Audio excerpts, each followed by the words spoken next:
চাঁদপুরে ১০ মাসে ডাকাতিয়া নদীতে ৯ শিক্ষার্থীর মৃত্যু হয়েছে।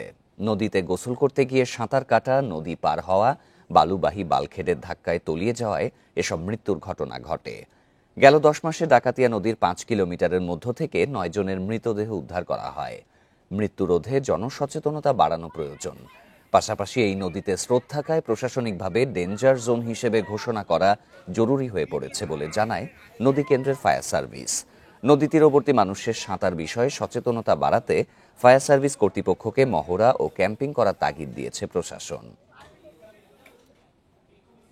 এরিয়াটার মধ্যে একটু জনসচেতনতা বৃদ্ধি করা দরকার। সাঁতার প্রতিযোগিতা, বিশেষ করে বাচ্চাদের গোসল, এগুলো একটু নিষেধাজ্ঞা দেওয়া দরকার, প্রশাসনিকভাবে একটু ব্যবস্থা নেওয়া দরকার। তাহলে দেখা গেছে মৃত্যুর সংখ্যাটা অনেকটাই কমে আসবে।